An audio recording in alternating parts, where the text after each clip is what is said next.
This is one of our 20 spare line sets that we have evenly spread from downstage to upstage. Anytime a company comes in and they have a backdrop or any other item that needs to be able to move in and out, we would use one of our spare pipes for that purpose. Notice how there is chain and airline cable that is holding the pipe in the air. There are 6 pieces of airline cable and chain evenly spaced across the pipe that hold the weight to keep it even. We have quite a few different types of curtains that we use here at the Schaefer Center. The first one you'll see coming in is what's referred to as a blackout. A blackout is used to close off the back side of the stage. We also have one at the mid-stage position, which allows us to make the stage half as deep as it normally is. The next curtain you will see come in is what's referred to as a cyclorama. A cyclorama is basically a very large piece of canvas that allows you to create color washes that spread evenly across the entire width of the stage.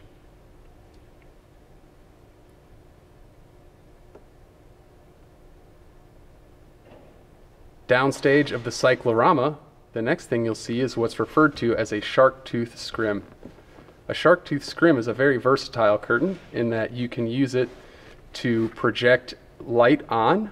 Also, if you backlight it, you can hide anything that is upstage of it from being seen by the audience.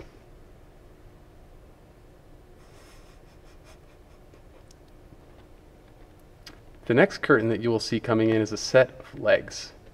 Legs are used to shrink or widen the width of the stage. We have 5 sets of legs. Each panel on the side of the stage is 16 feet wide and 32 feet tall. This would allow you to shrink the stage size all the way down to 20 feet wide.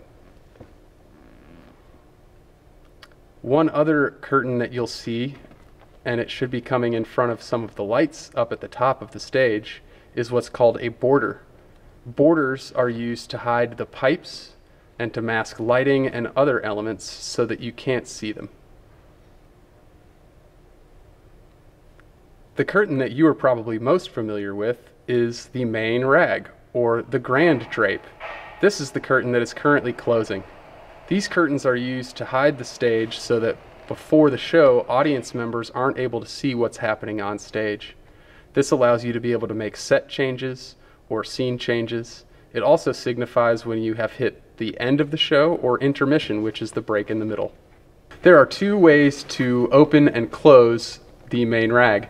The first way that you saw is what's referred to as traveling, as in it travels open and closed across the stage. The other way we can open and close the curtain is what's referred to as guillotining.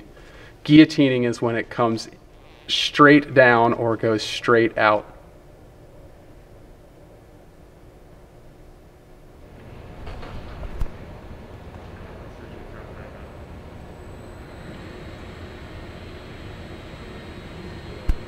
This is one of our acoustical clouds. We have 3 of these work in conjunction with each other to make an enclosed ceiling for the entire space. Notice how this is 14 feet tall, and it's also 60 feet wide. And yet, if you were out in the auditorium, you would never even know that we have this in the space, because we have a 57-foot tall loft space that we can hide things in.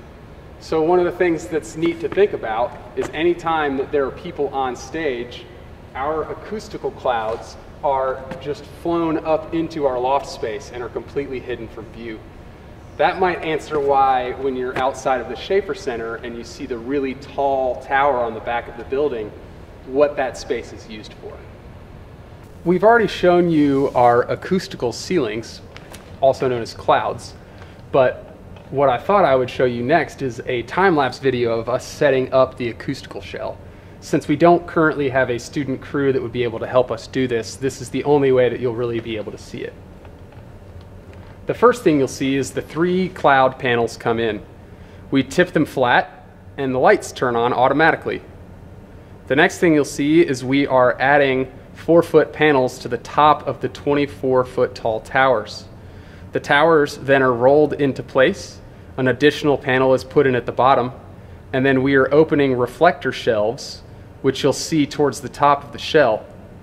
Oops, looks like one of them didn't open all the way. We'll have to fix that. All done. This process takes about an hour and a half. Each of these 28-foot tall acoustical towers is specifically leveled for a spot on the stage. Once these structures are put into place, we create a completely enclosed performance space.